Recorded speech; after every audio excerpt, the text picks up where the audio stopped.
바람의 무게도 재시는 하나님. 여기서 25절에 바람의 경중을 정하셨다는 얘기를 쉬운 성경에 보면 그렇게 돼 있어요. 바람의 무게도 재시는 하나님. 바람의 무게를 재시고 또 비에게 명령을 하시고 또 천둥 소리 있죠. 천둥 소리를 뭐라고 얘기했냐면 천둥 소리에 갈 길을 지시하신대요. 우리가 생각할 때는 천둥이 그냥 갑자기 캘리포니아에서 천둥이 치더니 갑자기 토네이도가 불면서 어마어마한 재난이 시작. 그걸 우리는 우연이라고 생각하는데 하나님은 이 천둥이 쳐야 할 장소까지 가르쳐줘서 명령을 하신대요. 그러니까 천둥이 가서 우연히 천둥이 치는 그러니까 여기 캘리포니아에서 우연히 천둥 소리가 친 게 아니라는 거예요. 그럼 뭔 소리예요? 하나님이 천둥에게 명령을 내렸대요. 거기 가서 천둥 소리를 치라고. 또 하나님은 바람을 부는 것도요, 토네이도가 부는 것도 그냥 우연히 불었다는 얘기 아니에요. 우리는 토네이도가 불어서 LA나 캘리포니아 쪽에 집이 다 완전히 날아가고 집이 수백 채가 날아갔다고 얘기 많이 됐잖아요. 미국에는 특히 콘크리트로 집을 지는 게 아니라 나무로 집을 지기 때문에 토네이도가 불면 나무로 지은 집은 그냥 다 올라가서 다 박살이 나버려요. 그런데 하나님은 그게 우연이 아니래요. 그래서 바람의 강도까지도 하나님이 다 정해서 그런 강도로 거기 가서 그렇게 불어라 명령을 내리신 거래요. 그러니까 이 세상에 얼마나 우연하게 돌아가는 게 아니라 하나님이 계획되게 돌아간다는 사실을 알고 있는 거예요. 이 세상은 우리가 생각할 수 없을 정도로 하나님이 섬세한 계획 아래 명령 아래 돌아가고 있다는 거예요. 그런데 세상 사람들은 그렇게 생각 절대 안 해요. 또 그뿐만이 아니에요. 예수 믿는 사람들도 그렇게 생각 안 해요. 설마 바람의 무게를 바람의 무게까지 정하시고 그 바람의 무게를 정하셔서 중화동 그쪽에 그렇게 불어라. 그리고 천둥은 넌 2시간 30분 후에 넌 천둥이 가서 거기 가서 천둥을 쳐라. 그건 자연히 현상에서 몰려 퍼지는 거지. 하나님이 그런 것까지 그렇게 계획하시면서 섬세하게 하시겠어? 이렇게 생각을 하는데 아니라는 거예요. 우리가 상상하지 못하는 섬세한 하나님의 계획을 가지고 그렇게 하시는데 인간은 하나님이 그렇게 섬세하게 천둥 하나도 명령을 내려서 몇 시 몇 분 몇 초에 너는 거기 가서 천둥을 쳐라까지 다 계획이 된 거예요. 그러면 사람이 죽는 것도요, 다 너는 몇 시 몇 초 어디 지점에서 너는 죽어야 돼. 명령을 다 내린 거예요. 그러니까 우연히 죽는 건 하나도 없는 거예요. 하다못해 우리는 또 이렇게 얘기하잖아요. 고속도로에 밤에 팍 가다가 사슴이나 노루나 이런 것들이 많이 나와요. 우리나라에선 요즘에 밤에 운전하다 보면 사슴 노루는 없고 멧돼지가 많이 출몰해서 로드킬이라고 그러죠. 고속도로 국도를 막 달리다가 한밤에 국도는 조용하죠. 근데 갑자기 뭐가 와서 펑 하면 엄청 놀래요. 대개는 그렇게 펑 하면 운전대를 돌리다가 대형사고 나는데 운전에 경험이 있는 사람은 퍽 쳐도 그대로 앞으로 계속 가요. 그래야 자기가 살기 때문에. 퍽 쳤다고 해서 이걸 돌리면 큰일 나죠. 그리고 나중에 차를 세워놓고 보면 멧돼지 하나가 거기서 죽었어요. 로드킬 당했다고 해요. 달리는 자동차에 부딪혀서 죽었어요. 아니 그 짐승들이 때로 몰려있다가 그 하나가 어떻게 지나가다가 달리는 차에 재수없게 그냥 죽은 거라고 생각하는데, 동물 하나도 죽어야 할 시간, 장소, 몇 시, 몇 초까지 하나님은 다 정했다는 거예요. 그러면 하나님이 얼마나 섬세하신 하나님이라는 걸 우리는 너무 하나님을 띄엄띄엄 봐요. 정말로 너무 띄엄띄엄 봐요. 이 작은 교회들이 깨달아야 할 게 뭔지 아세요? 내가 늘 큰 교회들은 위험하다, 큰 교회는 저런 식으로 하다 구원받지 못한다 그러지만요, 큰 교회들이 잘하고 있는 거, 정말 작은 교회들이 배워야 할 게 하나가 뭔지 아세요? 큰 교회들은요, 예배를 드리기 위해서 목숨을 걸어요. 예배 하나를 드리기 위해서 목숨을 걸어요. 일주일 내내. 어떻게 해요?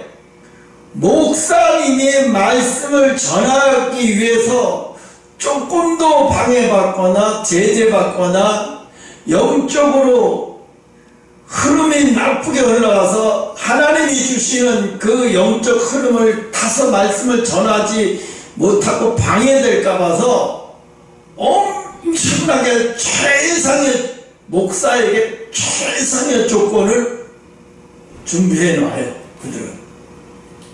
그래서 성가대가 일주일 내내 모여서 기도하고 몇 번 연습하고 또 연습하고 오케스트라가 연습하고 또 했다가 또 엄청나요. 우리가 볼 때는 우습게 볼지만 상상을 초월해요. 그들이 주일날 예배를 드리기 위해서 오케스트라 연습하는 사람들의 그 연습은 상상을 초월해요. 그리고 프로가 아닌 사람은 그 오케스트라에 들어올 수가 없어요. 감히 프로가 아닌 사람이 바이올린을 연주하는 사람이 잘하긴 하는데 프로급이 아니야. 그럼 못 들어와요. 왜 못 들어오느냐?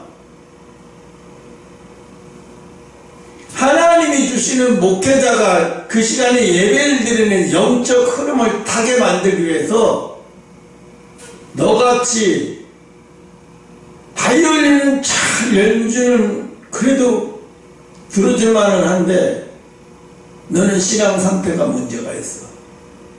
넌 여기 들어오면 안 돼. 여러분, 그 지휘자가 여러분 그냥 나이롱뽕으로 그냥 누가 부탁받고 세워서 그렇게 할 것 같아요? 아니에요. 내가 여의도 조영기 목사가 그 예배 드리기 전에, 난 너무나 조영기 목사님은 그 순복음교회 예배 드리는 장면을 가서 본 적도 있고 연습하는 것도 안 적도 있고, 그 성가대 오케스트라라는 사람들도 몇 분을 아는 사람도 있어요. 그 사람들은 상상을 초월해요. 왜요? 여러분, 구약시대에 예배를 드릴 때는 제사장이 성막 안으로 들어가요. 성전이 아니라 성막이요. 그때는 성막 안으로 들어가요. 성막 안으로 들어가서 제사장의 심령 상태가 뭔가 거룩하지 못한 상태고, 뭔가 심령 상태가 하나님이 보시기에 합당하지 않은 심령 상태야. 뭔가 일주일 동안 제사 들으러 오기 전에 뭔가 누군가에게 좋지 못한 나쁜, 하나님 보시기에 또 합당하지 행동을 했다든가 이렇게 해가지고 와서 제사를 드린다면 그 제사가 안 돼요. 하나님이 안 받아요. 안 받는 증거가 뭐냐? 그 자리에서 죽어요. 제사장이. 제사 드리다가 그냥 죽어버려. 그럼 밖에 있는 사람이, 아니 이 사람이 이 제사장이 예배를 마친 건지 지금도 드리고 있는 건지 분별이 안 되잖아요. 그래서 처음엔 그것도 몰라서 하루 종일 기다리고 있었어요. 그래서 아무도 들어가 보지도 못하고, 그래서 그다 할 수 없어서 그 다음 제사장이 들어가고 제사장 자녀가 다시 들어가서 제사장이 죽어 있는 것을 발견한 거야. 이대로 하면 안 되겠구나. 그래서 고양이 발에다가 방울을 달듯이 제사장의 발목에다가 방울을 다는 거예요. 그래서 들어가서 제사를 드리다가 죽거나 하면 딸랑딸랑 소리가 더 이상 안 나요. 그럼 밖에 있다가 딸랑딸랑 소리가 더 이상 안 나면 제사장이 안에서 제사를 드리지 않고 죽었다는 얘기예요. 잡아요. 발목에다 맸던 끈을 막 잡아 당겨요. 그 제사장을 바꿔서 들 끌어내요. 벌써 이미 죽었어요. 그럼 어떻게 해요? 그럼 그 제사 끝나요. 그럼 다음 제사장을 하나님 앞에 기도하면서 세워. 그럼 또 다음 제사장. 그래가지고 구약시대엔 제사장은 정말 많이 죽었어요. 제가 신학교 가서 신학 공부하면서 제일 그것을 가르쳤던 목사님을 너무나도 잘 알아요. 그 목사님 너무 훌륭하신 분이고, 정말 버스 하나를 타도 버스 타고서 자리에 앉잖아요. 앉자마자 기도해요. 앉자마자 아버지 우리 아버지 감사합니다. 버스를 타게 해주셔서 감사합니다. 하나님 내릴 때까지 버스 지켜주시고 도와주시고 막 이렇게 하고 기도를 마쳐요. 누가 옆에 있든지 뭐든지. 이런 분이에요. 이런 분. 그런 분한테서 배웠어요. 이 성막론을. 그런데 우리는 어떤가 생각을 해봐요. 우리가 여러분이 일주일 동안 예배를 위해서 뭘 어떻게 생각했어요? 어떤 노력을 했습니까? 어떻게 거룩한 마음을 가져봤어요? 아니면 주의 종이 강단에 서면은 여러분이 한번 돌아가면서 말씀은 전하지 말고 돌아가면서 사회를 한번 볼까요? 내 나이가 이제 65세잖아요. 65세면요 이제 찬양 인도나 이런 거 못해요. 그냥 말씀 전하는 거밖에 못해요. 대개가 65세 넘은 목사들은 다 사회 안 해요. 그냥 말씀 전한 시간에만 말씀 전하고 한 달에 한 번 정도 설교해요. 이미 원로가 됐기 때문에. 65세면 그러면 한 달에 한 번 정도 설교 정도 해요. 그리고 사회 못 봐요. 체력이 안 따라가서요. 그러면 체력이 안 따라가니까 사회를, 특히 여의도 순복음교회 같은 데 보죠. 사회 보는 목사님들이 다 따로 있죠. 사회 보는 목사님이 특별히 따로 있어요.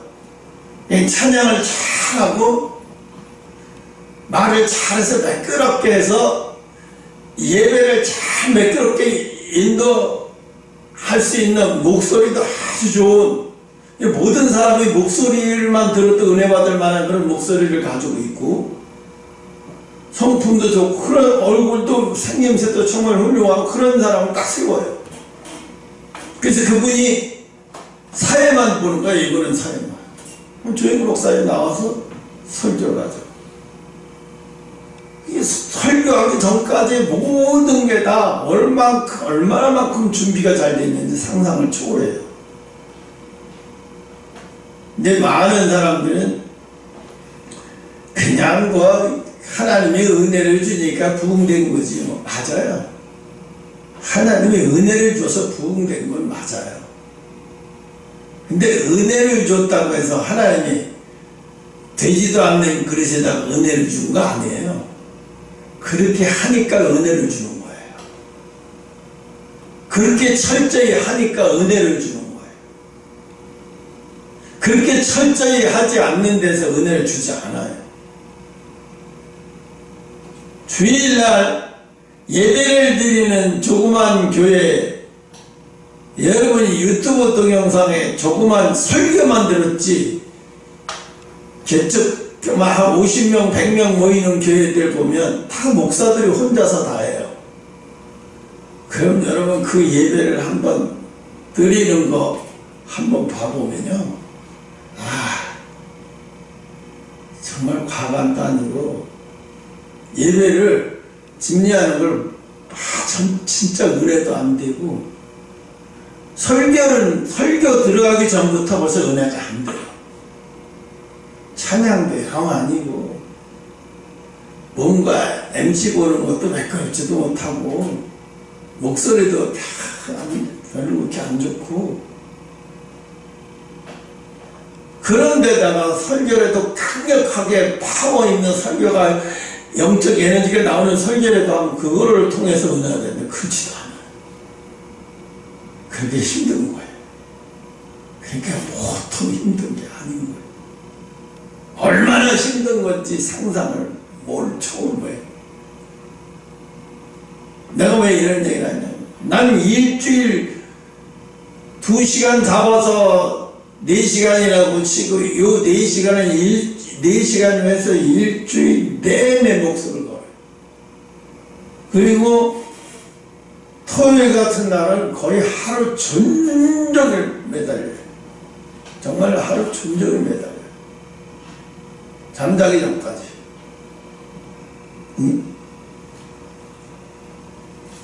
그러니까 여러분이 은혜를 받고자 하고 은혜를 사모한다는 것은요, 그냥 여기 와서 시간 되니까 딱 앉아서 오늘도 은혜를 주시겠지. 아니에요. 그런 심령 상태에서 은혜를 받을 수도 없고 은혜가 임하지도 않아.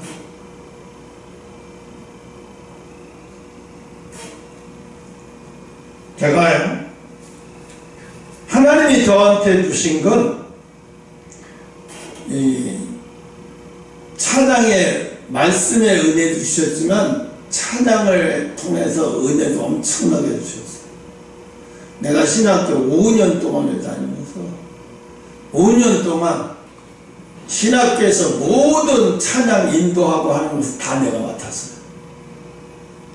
내가 자랑하려고 한 내가 맡았다는 게 아니라 하다 보니까 내가 맡게 되고, 처음엔 내가 고참이니까 내가 맡게 되고, 내가 안 맡고 자기들끼리 해보니까 영 안 되는 거예요.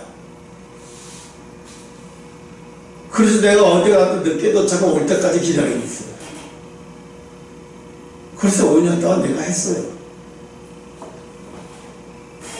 그런데요, 하나님이, 그러면 목사님은 그 하나님이 타고난 은혜를 주셨나? 천만의 말씀이에요. 10년 동안 산기도하면서 10년 동안 나 혼자 철야 밤에 기도할 때 한 3년 동안을 밤에 혼자 다니면서 기도할 때도 제일 먼저 기도하는 게 아니라 찬양을 2시간 이상을 불렀어요. 산속에서 누가 듣든지 하는데 2시간 이상을 찬양을 했어요. 그런 다음에 기도를 시작했어요. 2시간이 흐른 다음에 그제서야 비로소 기도하기 시작했어요.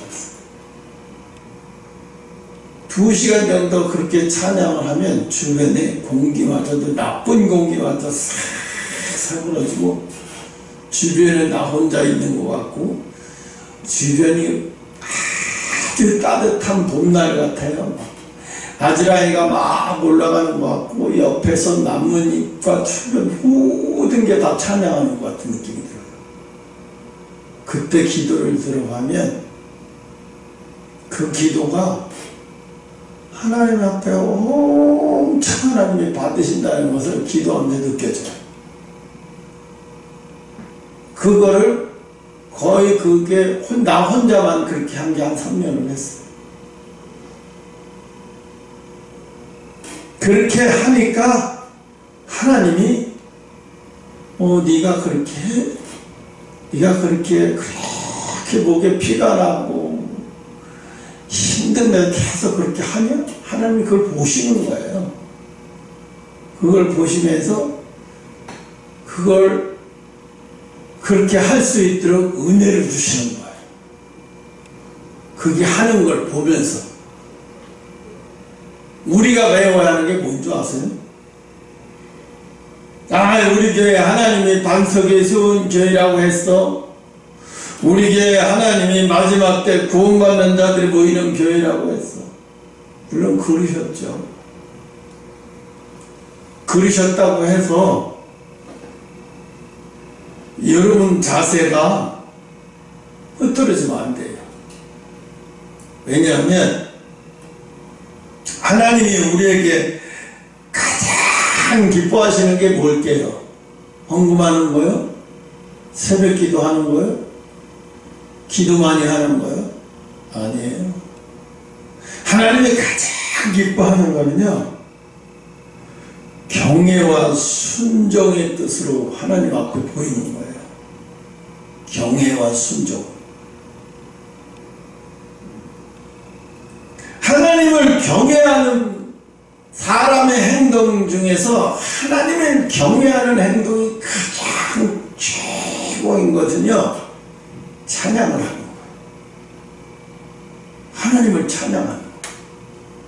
대개 기도는 뭐예요? 자기 이루고 싶은 꿈, 자기의 지금 어려운 환경, 자기의 지금 힘든 거, 다 그런 거를 구하고 그런 거 매달리지 하나님을 찬양 안 해요. 그런데 어떻게? 찬양은요, 그냥 계속 하나님을 경외하는 거예요. 그 찬양하는 시간을 계속 하나님을 경외하는 거예요. 응? 거룩이, 우리가 거룩이란 말이 앉아서 아버지 주여, 이게 거룩이 아니에요. 거룩이 뭐가 거룩이냐? 거룩이란 말은 분리되고 차별이 되어 있는 사람이에요. 분리되어 있고 차별이 되어 있는 사람. 하나님 앞에 분리되어 있고 차별, 이 세상에게 볼 때 차별이야. 와, 이 사람은 이 세상하고 차이가 달라. 손흥민이 보고 뭐라 그래요? 손흥민을 월드 클래스라고 사람들이 막 그러니까 손흥민의 아버지가 뭐라 그래요? 내 아들 월드 클래스 아니라고. 아직 월드 클래스 아니라고. 다 이래버리죠. 근데 사람들은 왜 당신만 혼자서 월드 클래스 아니라고 하냐? 손흥민이 월드 클래스 맞다. 월드 클래스라는 얘기는 일반 축구 선수라고는 차이가 다르다는 거예요. 차원이 다르다 이런 얘기잖아요. 그래서 월드 클래스라고 하잖아요.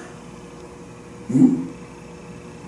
그래서 신앙의 월드 클래스, 신앙의 월드 클래스는 뭐냐면, 신앙의 월드 클래스, 이 다니엘이 하루에 3번씩 기도했다니까, 하루에 3번씩만 기도를 주구장창 한다고 해서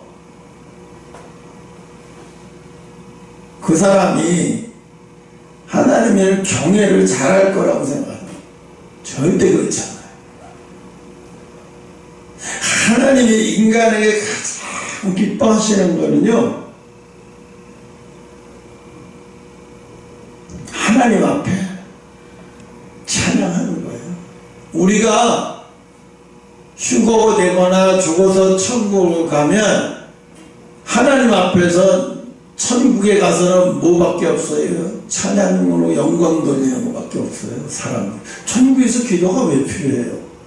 다 이루어져 있는 건데. 천국에서는 다 이루어지는 것은 인간이 기도할 필요가 없어요. 그건 뭐밖에 없죠? 하나님 앞에 영광 돌리는 것밖에 없어요. 찬양.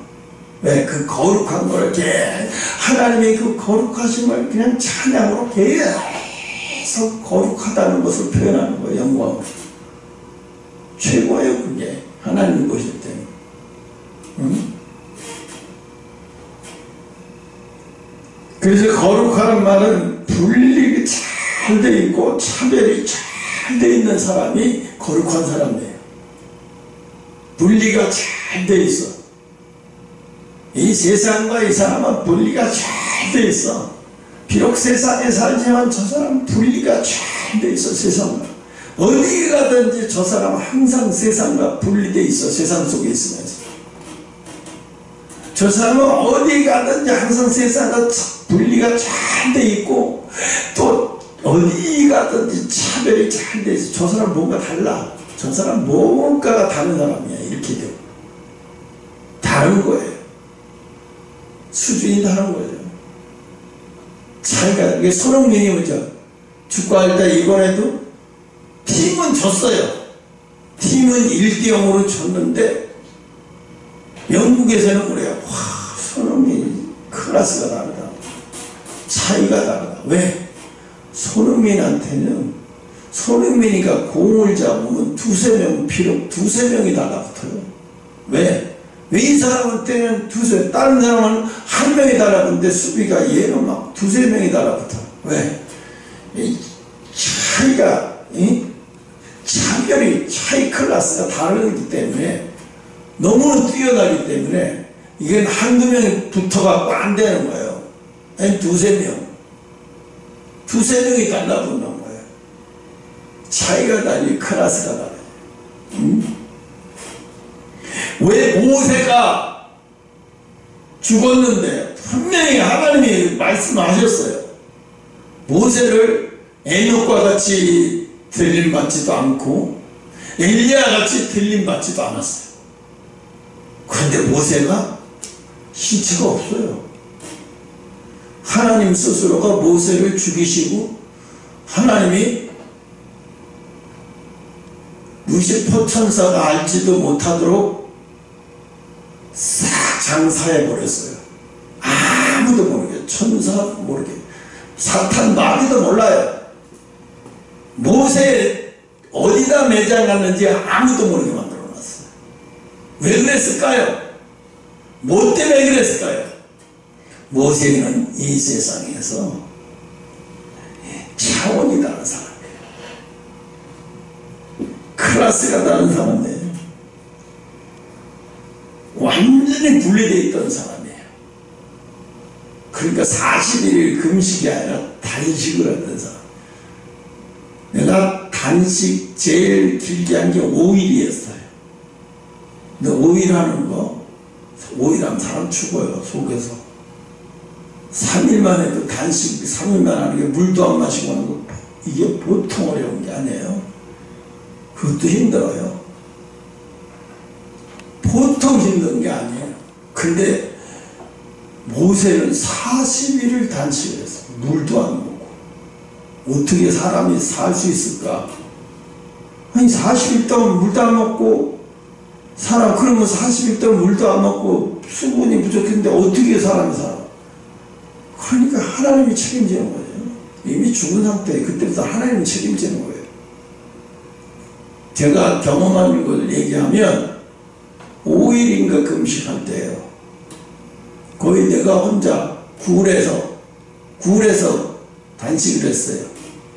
왜? 아무도 나를 방해 못하도록 굴에서 단식을 했는데 거기다 아무도 모르게 하고 가끔씩 정신이 나갔다 들어왔다 해요. 너무 막 견딜 수가 없어요. 목도 타고 막 물 한 방울만 먹고 싶었어. 정말 물 한 방울만 먹고 싶을 정도로 괴로워요. 근데 하나님 앞에 소원을 하고 단식을 하는 건 어떻게 먹을 수가 있어요? 깜빡 줄도 아닌 줄도 막 깜빡 많은데 하나님이 복숭아 같은 걸 줘요. 복숭아 같이 이만해요. 그거를 주는데 그거를 환상 속에서 내가 얼마나 맛있게 먹었는지 몰라요. 그런데 깨고 났는데 갈증이 하나도 없어요. 금방 물 먹고 밥 먹은 사람처럼 신체 아무것도 힘이 하나도 안 들어요. 참 신기하다. 그게 뭐지? 왜 꼭 힘들 때는 그래서 5일 동안 했는데 2번인가 3번을 그 복숭아를 주셨어요. 복숭아가 빨갛고 이렇게 아니에요. 파랗습니다. 약간 덜 익은 것처럼. 나중에 하나님이 그게 생명과였어요. 생명과 하나님이 주시는 생명, 그거를 꿈속에서 환상 속에서 먹으니까 오이 아무렇지도 않는 거야. 방금 내가 밥 먹고 돌아선 처럼. 그게 뭐예요? 모세도 아마 40일을 금식했을 때는 하나님이 도와주시고 하나님은 그렇게 하셨으니까 40일 단식을 하실 수 있지. 그 모세는 어떤 사람이었을까요? 이 보통 사람이 아닌 거예요. 차원이 다르고 보통 거룩한 사람이 아닌 거예요. 보통 차별된 사람이 아닌 것 같아요. 그런데 왜 하나님이 이 사람이 이렇게 거룩하고 이렇게 된 사람이 죽으면 마귀가 모세의 시체를 가지고 마귀가 장난질을 해요. 봐라! 모세가 내려가도 그렇게 위험했어도 모세 죽을 시체 우리가 갖고 있다. 마귀가 가지고 있으면서 많은 사람을 미혹하고 장난질하고, 그리고 모세의 시신을 통해서 아마 모세교가 새롭게 태어났을 거예요. 아마 모세 종교가. 그래서 사람들이 그 모세의 시신이라는 것을 해서 새로운 종교가 탄생했을 거예요. 모세 종교. 그 모세를 우상화, 하나님이 그것을 없애버리기 위해서 아무도 모르게 천사 루시퍼도 모르게 감춰버리고, 나중엔 천사가 그걸 찾으려고 온 마음 다 했어요. 이스라엘 백성도 마찬가지고 지금도 못 찾아요. 찾을 수도 없어요. 지금도. 그 이유가 거기 있는 거예요. 와, 나 분리가 잘 돼 있고 차별이 잘 돼 있다는 얘기예요. 워낙 거룩하게 살았다는 얘기죠. 모세가.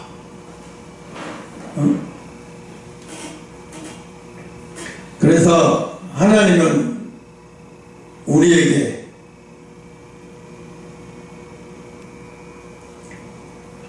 말씀이 다니엘이 말씀을 지켜내기 위해서, 왜?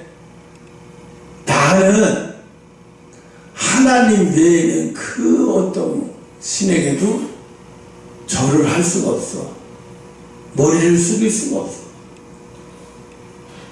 다니엘은 그렇게 마음을 먹었어요. 그리고 흔들리지 않았어요.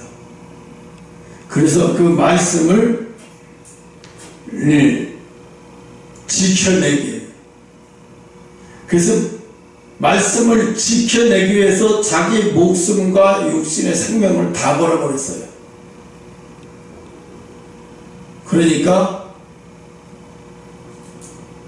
말씀을 통해서 자기 목숨을, 모든 걸 말씀을 지켜내려고 다 걸어버리니까 하나님이 어떤 일이 벌어지냐, 환난을 통과할 수 있는 완전한 안전한 거예요.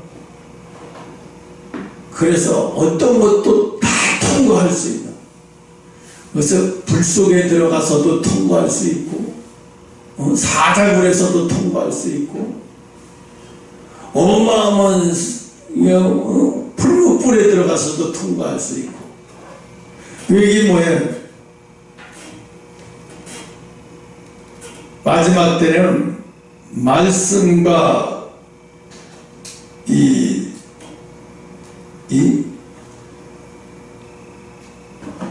성령을 통해서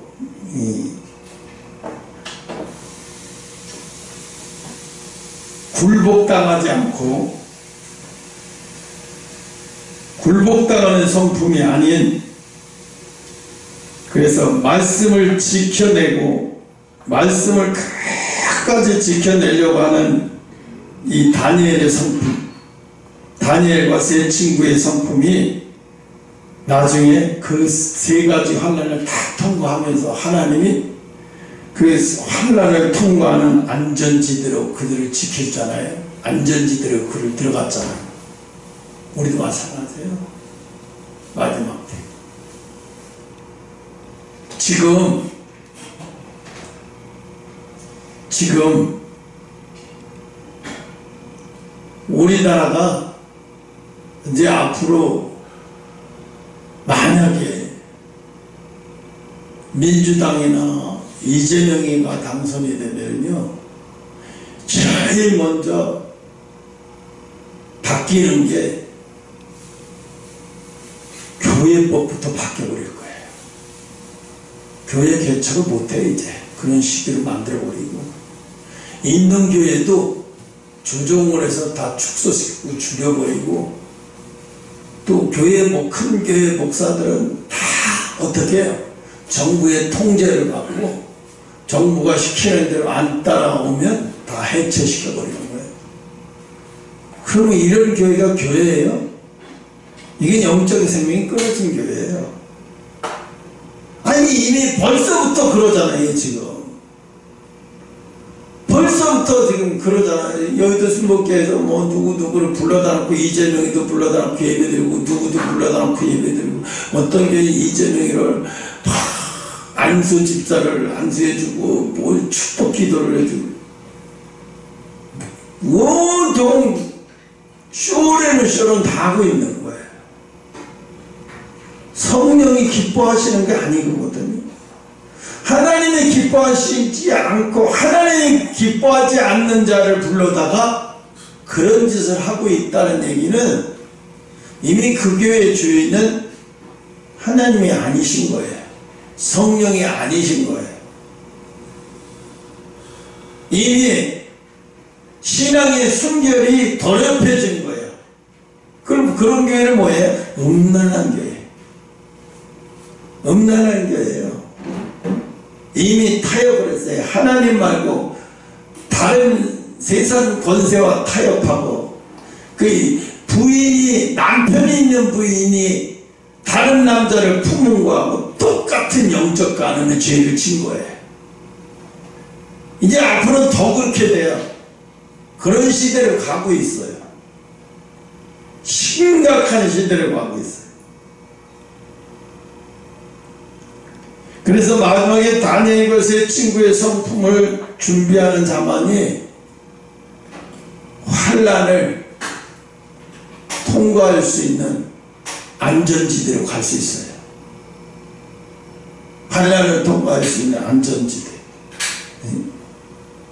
그래서 진리 하나만을 들여다보고 성경의 말씀인지 확인하면서 다리를 건너는 사람은 완전한 보호하심으로 들어간다. 이런 사람은 하나님의 완전한 보호하심으로 들어가요.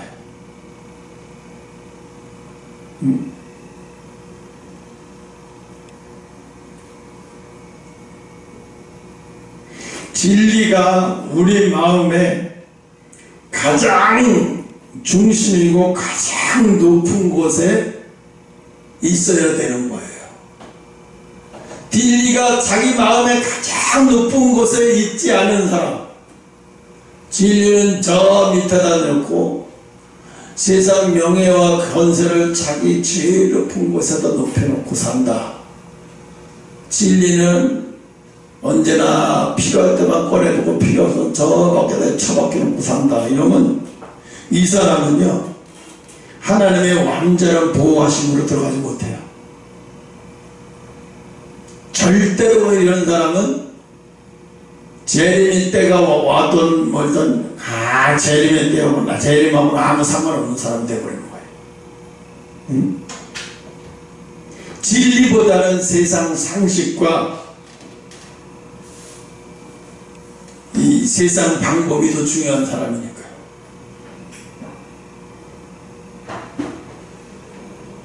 그래서 감정과 내 생각, 돈이 진리보다 중요하면 마지막 때 이런 사람은 절대로 예비차 안으로 들어갈 수가 없어요. 예비차 안이 어딜까요? 예비차 안이 무슨 어디를 동쪽으로 가 어디로 가 그게 아니에요.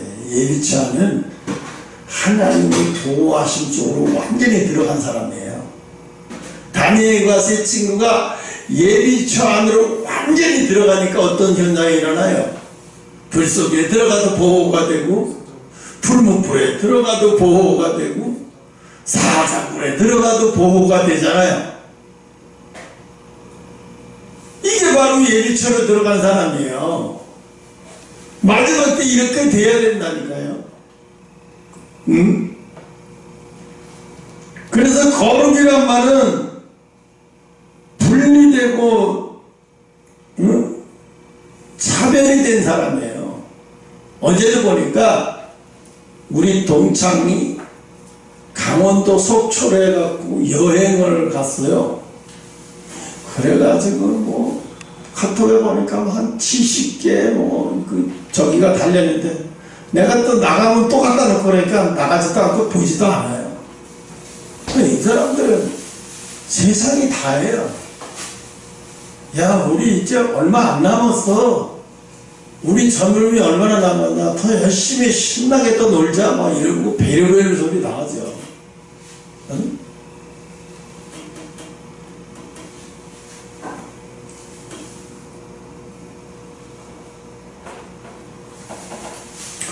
그래서 우리는 자기 삶에 대해서 목표가 분명한 것을 우리는 소망이라고 말해요.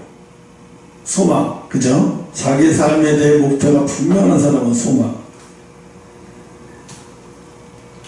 근데 이 소망은 어떻게, 소망을 가지기 위해서는 가만히 있다고 소망이 갖게 되는 게 아니에요. 어떻게, 소망을 갖기 위해서 분단히 노력해야 돼요. 소망을 가지려고 분단히 노력해야지 가만히 있는 게 소망이 생기지 않는다는 거지. 응? 그래서 우리는 마지막 때는 하나님이 이래요. 온유한 사람. 온유한 사람은 말씀을 들어도 말씀을 잘 소화가 돼요. 온유한 사람은 말씀이 잘 소화가 되는데, 진리가 잘 소화가 되는데, 온유가 아니면 진리가 소화가 잘 안 돼요. 어떻게 진리가 그렇게 불편하게 느껴져요. 진리가 그렇게 나한테 거치장스럽고, 진리가 나한테 그렇게 짜증스러운 그냥 혹같이 느껴지는 거예요. 이건 뭐예요? 이거 아주 온유가 안 된 사람. 그 마음이 부드러워지는 거예요. 마음이 부드러워지잖아요. 부드러운 땅이 되는 거죠. 부드러운 땅이잖아요. 진리가 하나님이 진리의 말씀만 주기만 하면 뿌리가 내려지고, 진리가 뿌리가 내려지고, 뿌리가 잘 내려져서 나중에 신앙의 열매에다가 잘 맺어지는 거예요. 그래서 마음이 부드러운 것을 온유라고 그러잖아요.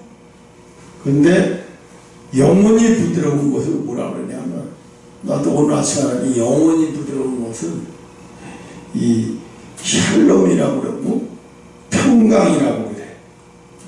영혼이 부드러워. 우리가 늘 믿음의 사람들은 샬롬, 뭐지, 샬롬. 중요한 거예요, 이게 샬롬. 네 영혼은 안녕하니? 네 영혼은 평강하니? 네 영혼이 평강하길 바래? 네 영혼이 평강하길 바래? 그리스도 안에서 네 영혼이 평강하길 바래? 얼마나 중요한 얘기인지 몰라요. 영혼이 부드러운 사람, 영혼이 부드러워야 되는 사람. 저는 뭐냐면 마음에 뇌사가 빠졌었어요. 한동안. 어려서부터 늘 나를 보호해주는 사람, 생각을 해봐요. 3살 때 어머니가 돌아가셨는데 그때부터 나를 보호해주는 사람이 없는데, 나를 보호해주는 사람이 없는데 그때는 어떻게 누구한테 매달려야 되는지 항상 당황스러운 거예요. 내가 힘들 때 누구한테 얘기해야 되는지 항상 당황스러운 거예요. 그런데 힘들고 고통스러운 일이 생기잖아요. 그러면 그 힘들고 고통스러운 내 힘들고 고통스러운 일을, 마음에 힘들고 고통스러운 아픔을 아무한테도 표현하지 못하니까 그 아픔의 시간을 견뎌내기 위해서 항상 잠을 자요. 그래서 나는 어렸을 때 늘 잠을 잤어요. 아침에도 잠을 자고 저녁에도 잠을 자. 그래서 우울증이 온 것 같아. 왜? 이 아픔이 견뎌내기 힘드니까 잠으로 버텨내는 거예요. 강아지들이 그런데요. 노견들이 자기 아픈 거를 견뎌내기 위해서 잠으로 버텨낸대요. 나도 그랬어요. 내가 그래서 강아지를 보면 내가 그래서 그렇게 잠이 많았구나. 그래서 이렇게 잠에 견디지 못했어요. 아프면 잠을 자야 됐어. 항상 누구한테 나 이렇게 아프니까 나 뭐 좀 해야 되니까 아무한테도 얘기해 줄 사람이 없고 내 말을 들어주는 사람도 없으니까 일주일 내내 아파서 학교를 못 가도 너 왜 이렇게 아프냐 어디가 아프니 물어본 사람이 없어요. 학교를 안 가도 못 가는 거지 안 가는 게. 학교를 안 가도 못 가도 얼마나 아플래 학교를 못 가니 머리 좀 보자 이러고 만져주는 사람도 없어요. 고모가 계셨어요. 고모가 아버지의 누님이. 근데 이분이 내가 초등학교 4학년 때인가 5학년 때까지 더 사셨구나. 근데 그 고모가 올 때는 내가 살아났어요. 고모가 오면 내가 고모한테 얘기를 다 해요. 나 아파서 힘들었고 학교도 못 갔고 아무것도 주다. 그러니 아무것도 못 먹었어? 그러면 이 고모가 보리를 삶아서 죽을 써가지고 내가 일어나지도 못하고 있는 나를 먹여요. 그럼 내가 그거 먹고 일어나요. 그리고 또 이 고모는 자기 또 자식들도 있고 며느리도 있고 그럴 땐 또 자기 집으로 가야 되잖아요. 그럼 가셔요. 그럼 내가 가는 데까지 쫓아가요. 다리가 개울고 다리가 건너 있는데 그 다리 건너가려고는 고모가 오지마 됐다 이제 가라. 고모도 집에 들어가야 돼 이제 가. 고모는 우리 집에 오셨다가 아침에 분명히 오전 중에 오셨는데 점심도 안 먹고 저녁까지 일만 죽고 우리 보살펴 주다가 그래서 가. 그 고모가 지금 생각하니까 그때 어릴 때 몰랐어요. 그 고모가 다리 건너가면서 그 조카를 보면서 얼마나 마음이 아팠겠냐.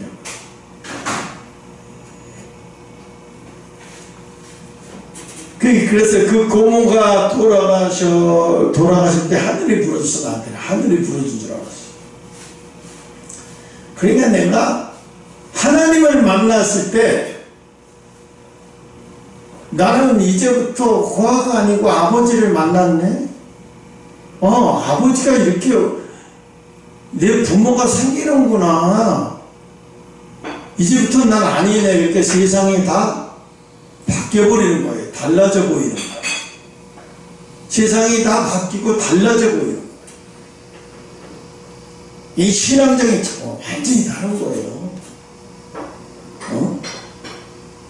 하나님이 대하시는 태도, 어떻게 하나님이 나를 대하셨겠는가, 여러분을 대하셨겠는가. 어떤 사람은 하나님을 종교적으로 만나고 종교적으로 대하고 있어요. 아버지 하나님인데 아버지 하나님을 대하지 못하고 있어요.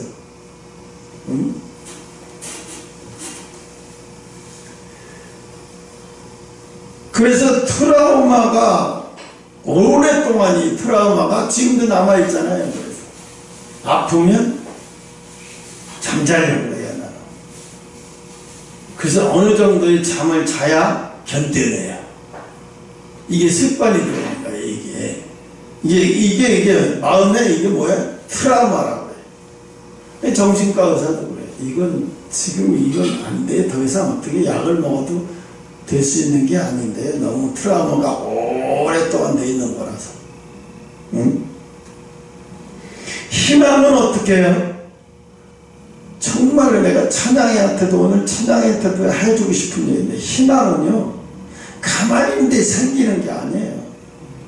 희망은 어떻게 해요? 배워야 돼요. 자꾸 배워야 희망이 자꾸 내 속에서 희망이 자꾸 뭉떴지. 하나님 말씀을 계속 배우고 반복해서 듣고 배우고 반복해서, 내가 하나님 말씀을 읽어도 은혜가 안 되면 설교를 통해서도 찾아서 내 어떤 설교를 어떤 건 들어도 희망이 안 되면 막 찾다가 어떤 세미나를 어떤 설교를 들으면 막 희망이 생겨. 찾았구나. 이거 찾았구나. 그러면 그거 한 3-4번 더 들어요. 왜? 그거 들으면 막 희망이 얼마나 단단해지는지 몰라요. 흔들리지 않는 거예요. 그러니까 희망은 가만히 있는데 돌아오는 게 아니라 희망은 배우는 거예요. 배워야 해요. 그래서 희망의 반대말은, 희망을 다른 말로 말하면 뭐예요? 단념을 모르는 거예요. 단념을 모르는 거예요. 계속 반복해서 희망을 찾아가서 계속 희망. 여러분, 어제 미국에 어떤 고등학교 선생님들 세미나를 하는데, 미국의 심리학 교수가 고등학교 선생님들 앉혀놓고, 여러분은 한국의 교육이 잘못됐다, 너무 애들을 혹사시킨다고 생각하지만, 여러분 하나만 알고 둘을 모르는 거예요. 그러더라고요. 그러면서 뭐라고 그러냐면, 미국은 고등학교까지 무료 교육인데, 한국은 고등학교는 돈 내고 다녀야 돼요. 그런데 한국은 고등학교를 돈 내고 다니는데도요, 고등학교 진학률이요 98%예요. 고등학교 졸업비 98%예요. 9학년 졸업한 사람이 고등학교 하이스쿨 졸업한 애들 98%예요. 미국 몇 프로니까 60%에서 70%. 얼마나 관심 없는 거예요. 그리고 또 학교에서 얘네들이 얼마나 치열하면서 경쟁을 하는지 아세요? 어마어마한 치열하게 경쟁을 하면서 해요. 그러니 그 나라가 강해질 수밖에 없고, 그 나라가 못하는 건 할 수 없어요. 대한민국의 방위 산업이 이렇게 발전하는 건 우연이 아니다, 이렇게 얘기를 해요. 앞으로는 한국밖에 희망이 없다. 미국 희망이 없다. 어떤 사람이 그게 진짜인지 아닌지는 잘 모르겠어요. 이렇게 얘기해요. 앞으로 기축통화는 따면은 붕괴되고 기축통화는 원화가 될 것이다. 세계의 기축통화는 원화가 세계의 기축통화 될 것이고, 전 세계 방위산업은 한국이 주도할 것이다. 그래서 많은 사람들이 한국의 신무기에 대해 이제 지금 아직도 발표를 안 해서 그렇죠. 무슨 저거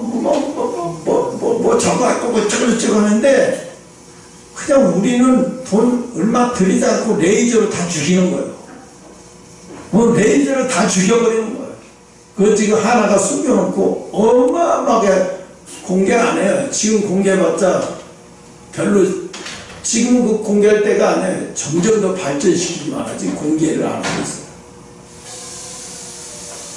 그런 거 저런 걸 보니까 트럼프가 잠이하는 거예요. 미국이 한국이 도와주면 되겠는데 한국은 도와줄 마음도 없고, 내가 한국이 왜 미국을 도와줘야 돼? 미국은 지금 어떻게 해요? 계시록 13장으로 하고 있어요.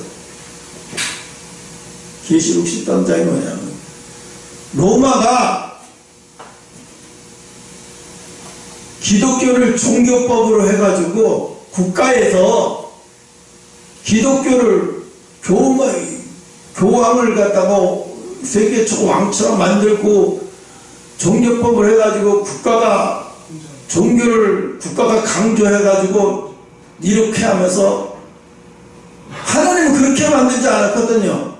하나님이 만약에 이 세상을 강권적으로 다스리면 예수 안 믿을 사람이 누가 있어요? 다 죽여버리는데 안 믿겠어요? 근데 하나님은 그렇게 하지 않았어요. 어떻게 해요? 인간은 자유의지에 하는 거지 국가가 지금 트럼프는 뭘 하고 있냐? 이걸 하고 있어요. 미국에 있는 모든 국공립 사립학교야 다 시험에도 성경 말씀을 시험에서 내게 만들고 10계명을 각 학교에다 다 해서 강제로 읽게 만들고, 그래서 미국을 기독교를 박해하는 나라는 가만두지 않겠다. 어느 세계 어느 나라든지. 그리고 미국에서 기독교를 방해하거나 기독교를 박해하는 것을 미국으로 들어오지 못하게 하고, 반미하는 놈들은 어떻게든 미국 들어오지 못하게 하고, 미국은 어떻게 해요? 종교를 법으로 세우겠다. 기독교 종교법을 법으로 세우겠대요. 미국의 루이지애나 주에는 공화당 의원들이 모든 국공립학교 교실에 나는 너의 하나님이여 여호와이니 너는 다른 신을 섬기지 말라 10계명을 아주 계시화해서 법으로 통과시켜서 종교법으로 세우겠어요. 무조건 외우게 하고 무조건 강제로. 그게 지금 17개 주가 이걸 다 따라서 하겠대요. 강제로. 그러면 이슬람하고 똑같아요. 이슬람은 뭐죠? 이슬람 안 믿는 사람들은 가만 안 두죠. 이슬람 국가에서 이슬람 안 믿으면 가만 안 둬요. 살 수도 없고 가만 안 둬요. 그리고 또 이슬람을 무시하는 행동하면 큰일 나요. 법으로 다스려요. 그렇기 때문에 어떻게 이슬람을 안 믿는 사람들은 다 적으로 여겨요. 똑같이 종교법 얘기해. 중동 이슬람이 종교법으로 그렇게 나라가 이슬람을 종교법으로 세워버려서 그렇게 하지, 거기다가 기독교를 딱 트럼프가 그렇게 하겠다는 거잖아요. 하고 있어요. 그렇게 하겠다는 거예요. 응?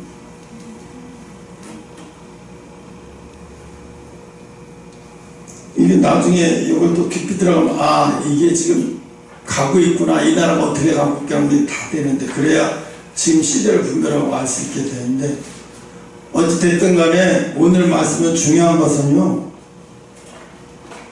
바람의 무게를 재시는 하나님, 바람의 무게를 재신다는 얘기는 우리한테 보내는 바람도 그냥 보내는 게 아니라 무게까지도 청량해서 보낸다는 거예요. 얼마나 섬세하게 하나님이 계획하시고, 여러분 하나하나도 모든 게 우연이 아니라는 거예요. 우연이라 절대 우연이 아니라는 거예요. 내가 욥기를 읽다가 이걸 읽으면서 눈물이 났어요. 내가 그동안 너무 하나님의 섬세하심을 너무 무시하고 살았구나. 내가 너무 하나님의 섬세함을 깔보고 살았구나, 이런 생각이 이렇게 미치겠더라고요. 그래서 욥기를 읽으면서 괴로웠어요. 기쁘기보다는 괴로웠어요. 왜 이게 인제서 눈에 이렇게 들어오고, 왜 이게 인제서 이렇게 너무 그동안에 난 바람만 봐도 천둥만 봐도 그냥 비가 오려고 천둥 치겠지. 응? 또 천둥 치니까 뭔 징조가 있나, 이런 것만 생각을 했지, 하나님이 천둥도 야 너 어디에 가서 몇 초 동안 어떻게 소리를 내라까지 하나님이 다 정해 주시고 명령을 내리신다는 거예요. 그러니 이렇게 섬세하신 하나님이 우리 머리털 하나도 다, 여러분의 자기의 머리에 머리털을 알고 있는 사람은 세상에 아무도 없어요. 자기 몸 안에 있는 모든 털 개수를 아는 사람 세계에 아무리 똑똑한 사람이 있어요? 없어요. 근데 하나님 다 아세요. 우리 몸 안에 털 하나까지도 몇 개인지 우리는 몰라도 하나님은 다 알고 계시다는 거예요. 근데 우리는 어떻게 생각해요? 하나님이 조금만 내가 원하는 방식이 아니면 하나님이 날 버리셨나? 하나님 왜 또 나한테 화나셨나? 하나님 또 왜 나한테 막 별 오라지 같은 생각을 다 해요. 그리고 하나님을 오해해요. 하나님 앞에 괜히 지가 혼자 삐져요. 어리석게도. 근데 하나님을, 이놈아, 내가 네 몸 안에 있는 털, 너는 아냐? 네 몸 안에 있는 모든 털의 개수를 내가 다 알아. 근데 어떻게 내가 너를 모르니, 이놈아. 하나님 그러고 계시거든. 이 세상에 하나님이 창조하시고 하나님의 뜻은 이 세상의 모든 사람들이 다 구원받기를 바라셔서 최소한의 재림을 미루고 계시는 거예요. 최소한의 재림을 미뤄서 한 영혼을 더 구원받게 만드시기를 원하는데 인간은 어떻게 돼요? 하나님을 대적하고 관심도 없고 그냥 기가 막히죠. 용의 정신을 본받아서 우리나라가 자꾸 용의 정신을 본받아 가고 있어요. 지금 용의 권세 아래로 들어가고 싶어서 환장을 하고 있어요. 온 국민과 이 나라가 연예인들이 주동질을 해서 용의 정신, 용의 권력 안으로 들어가려고 발버둥 치고 있는 거예요. 이거 보면서 그래, 너희들은 용의 사탄의 권세 아래 있는 놈들이니까 그러겠지. 왜? 그것도 하나도 불할 거 하나도 매점 몇십억 방배동에서 뭐 아크로비스타에서 50억 60억짜리 아파트 산다 아무것도 불할 거 없어요. 그들은 마지막 날에 다 도살장에서 도살될 놈들이니까.